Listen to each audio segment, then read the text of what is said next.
Most businesses spend their lives trying to hide their biggest mistakes. Kim Kardashian just turned hers into an advertisement. That makes absolutely no sense. For years, people mocked her legal journey. They joked about the bar exam and questioned whether she'd ever become a lawyer. If you were launching a new business, would you remind everyone of that? Yet she did. On purpose. And hidden inside one sentence is one of the smartest marketing lessons every entrepreneur should understand. It's proven that sometimes the fastest way to kill a criticism is to own it before anyone else can. Let's investigate this mess. When Update launched, most people expected a typical celebrity advertisement.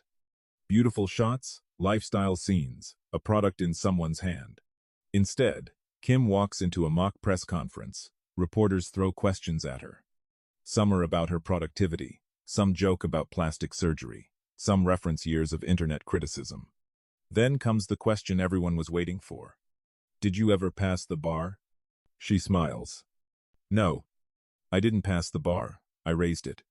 One sentence. Millions of impressions and conversations. Why? Because criticism loses power when you repeat it first. Imagine two businesses. The first ignores every negative comment.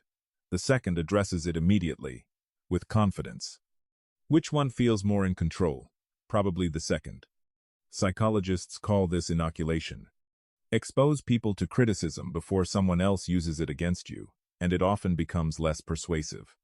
It's like a vaccine. A small dose reduces the impact of a bigger one later. Kim wasn't defending herself. She was controlling the story.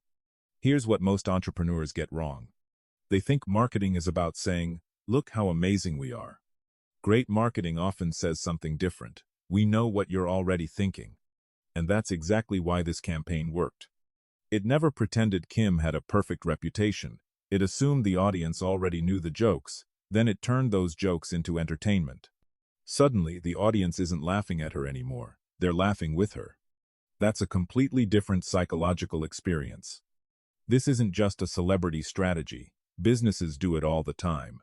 A budget airline, Ryanair, jokes about extra fees, lack of luxury, missing seat pockets, tight space on the plane, hard landings, and even roasts its customers. Duolingo turned its annoying reminder notifications into one of the internet's most recognizable brand personalities. Domino's publicly admitted customers hated its pizza, then rebuilt it. Instead of hiding what people already knew, they made it part of the story. Why? Because honesty creates credibility, and credibility creates trust. Customers know no business is perfect. The businesses that admit it often feel more human. But here's the important part. This only works if the criticism is already public. Kim didn't invent a flaw, she acknowledged one everyone already knew. That's the difference between authenticity and manufacturing controversy. Owning your narrative is about refusing to let your weaknesses define you instead of creating weakness. Now think about your own business. What's the thing you're trying hardest to hide? You're a small company? You answer customers personally. You don't have thousands of users yet? That means every customer gets your full attention. Is your product simple?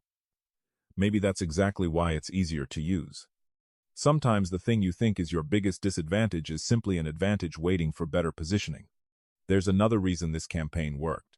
People weren't talking about an energy drink, they were talking about one sentence. No, I didn't pass the bar, I raised it. The product became secondary, the conversation became primary. And that's one of the biggest shifts happening in modern marketing. People rarely share advertisements, they share moments, quotes, stories, jokes. Businesses that create conversations often need fewer advertisements. So what's the lesson? Don't rush to erase every criticism. Ask yourself a different question. Can I rewrite the meaning of it instead? Because every business has flaws, and the brands people remember aren't always the ones with the fewest weaknesses. They're the ones that control the narrative before someone else does. That's the difference between managing your reputation and owning your story. Every business already has a story. The question is, who's telling it? If you're building a brand people remember, follow Bizmess for weekly breakdowns of the psychology behind the world's smartest marketing. And in the comments, What's one brand you've seen turn criticism into great marketing? Let's investigate it together.